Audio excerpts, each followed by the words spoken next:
Alrighty, welcome to episode 1 of Tank and Test. This is a podcast specifically looking at the Sharks, but using AI analytics to get us somewhere that the pundits don't. You don't care about the opinions. What are the facts? What do the AI algorithms say about the performance of the Sharks? And then up until test, what happens when the box play? What are our chances and where are we going? So in this episode, I'm going to introduce you to some of the AI tools that we're going to be using and some of the plans we have for the upcoming series. So buckle up. If you're a Sharks fan and a Bok fan, you should enjoy this.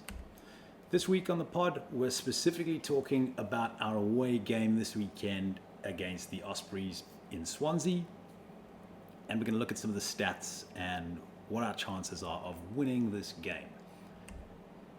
There's a hell of a lot going on this season. You know, the Sharks and the Boks have several fixtures, and we'll jump into both sections and have a look at each of these phases. And hopefully, when we look at the Sharks, we'll find a way to find a few more features or a few more fixtures.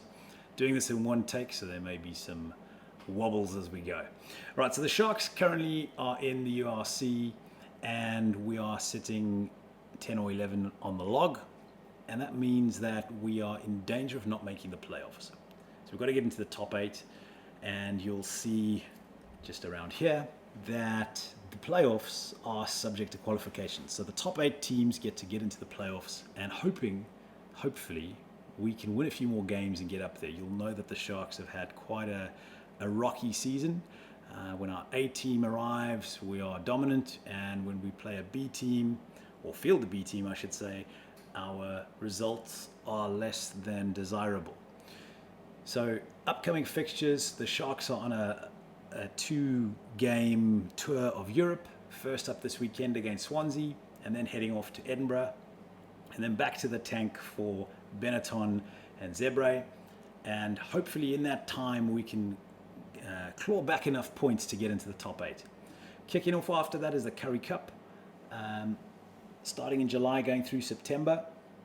You'll remember that JP Peterson, when he was the coach of the Currie Cup team, actually won the Currie Cup, which was pretty special. And we have a one-off fixture against the All Blacks. So 11th of August, the All Blacks are part of the greatest rivalry tour.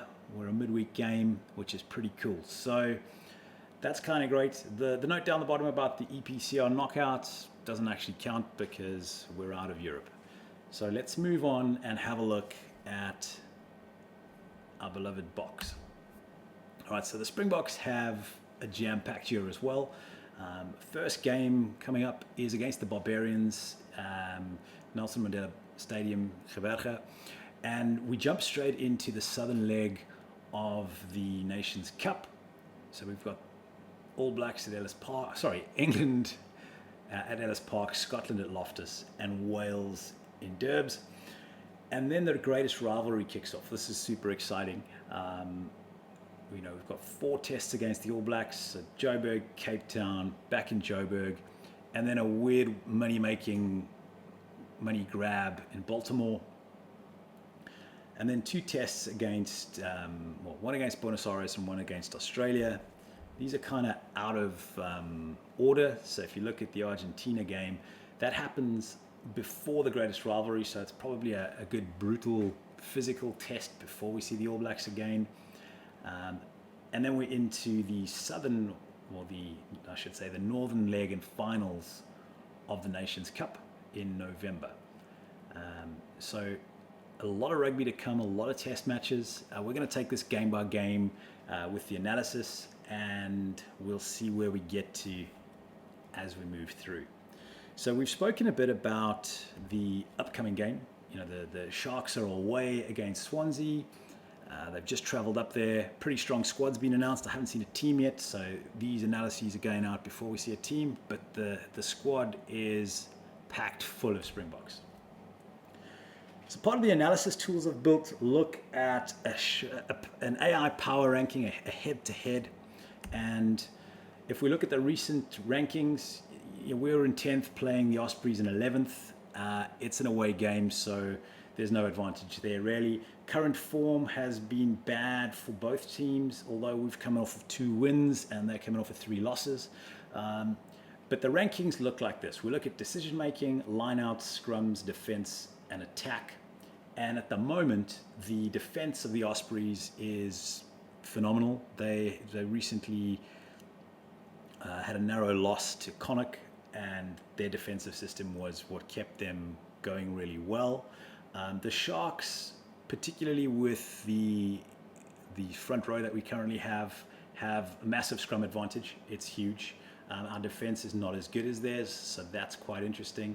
But our attack is more powerful than their attack. So on balance, I would say that if you were to line these up and go through it with the line-out power that we have, the scrum dominance, and our attack, we are better suited to win.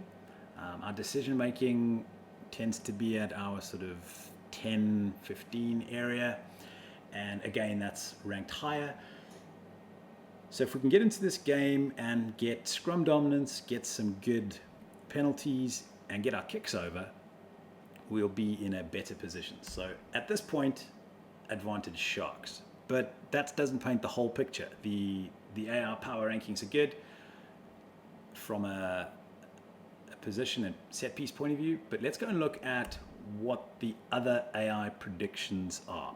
So I've written a few custom prompts that I've given to several AI engines, and we've got some results here. So our home-baked tank and test algorithm gives the Sharks a 54% chance of winning, and we think the Sharks will win by 5 points. Grok puts the Sharks at 55, with the Sharks winning by 1-7. Google's Gemini gives the Sharks a 57% chance of winning, with the Sharks by 3, and DeepSeek didn't give us a result, but gave us a 54% Sharks win. So that's interesting, and at that point I'd say advantage Sharks. But our good friends at Rugby Forecast give the Ospreys a 62% chance and a 5-point lead. So it is going to be a nail biter. One of the things that a lot of these algorithms don't factor in is the fact that Southern Hemisphere teams have to fly over to Europe, generally in economy class, and it's not always that easy for them to get the results. So all in all, it doesn't really matter. It's going to be tight. You know, no one's calling this as a Sharks win or an Ospreys win outright. You know, everyone's pretty tight. So as a Sharks fan, I think the big deal here is going to be, where are we going to get to with that team that's announced? I've seen Sears there. We've got Andre back. Let's hope that we put out a good team and that we're able to compete. It's going to be a fun one. I hope you've enjoyed episode 1. I hope you like the format. We want to hear from you. Tell us what you think. If you've got a better idea of format, a better idea of some of the AI tools we could be using, if you've got an AI tool that you'd want to feature on here, reach out, do the usual YouTube-y things, share this with your mates, tell us what you think, and we'll see you next week for episode number 2.